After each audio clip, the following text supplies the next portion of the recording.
Imagine this, it's 1949. Europe is still rebuilding after World War II. The world is beginning to divide into two major blocks. On one side, the United States and its democratic allies. On the other, the Soviet Union and the friends of communism. In the middle of all this stands Norway, a mountainous, chilly country with more fjords than neighbors, more fish than people, and an unconditional love for skiing. A big decision lies on the table. Join NATO or go it alone.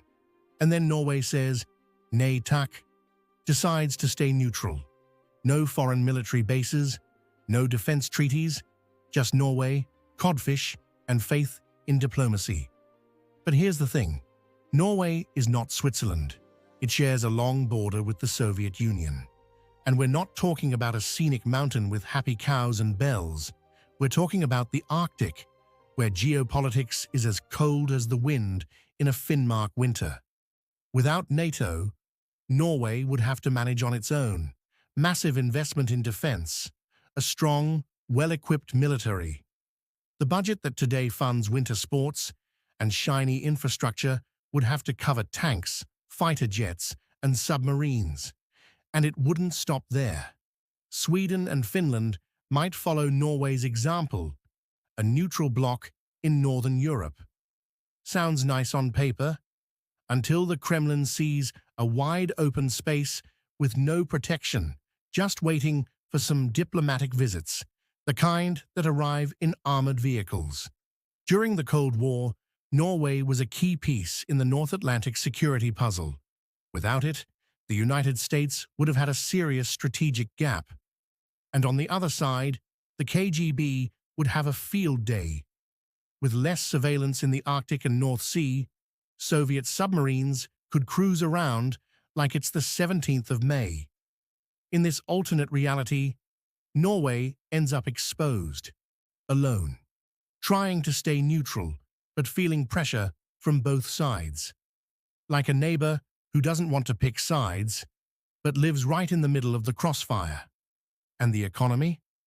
Much of Norway's stability came from the security provided by the military alliance. It attracted investments, strengthened the energy sector, and helped create the famous Sovereign Wealth Fund. Without that, higher risk, less trust, and maybe a fund with a few too many zeros missing. For the average Norwegian, life would feel different. Less peace in the mountains, higher taxes to fund national defense, a life with more tension and less serenity on the ski trails.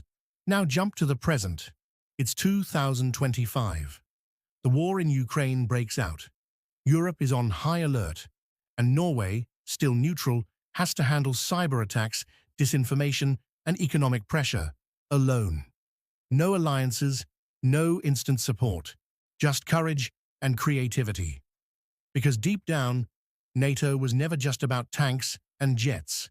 It's a network of support, technology, intelligence, of mutual help during crises, pandemics, disasters. Being outside of that would be like trying to survive winter without a thermal jacket.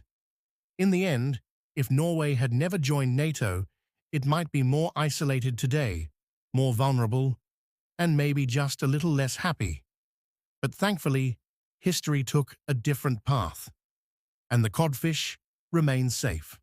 So, what do you think? Would Norway have managed on its own? No NATO, no support, just skis underfoot and fish on the plate? Let us know in the comments. We're curious to hear what you would have chosen. And if you enjoyed this little what-if adventure, full of alternative history and a pinch of irony, hit that like button, subscribe to the channel, and share it with that one friend who loves this kind of story as much as they love brunost on a waffle. See you in the next video. And remember, some decisions shape much more than our daily lives. They shape the destiny of an entire nation.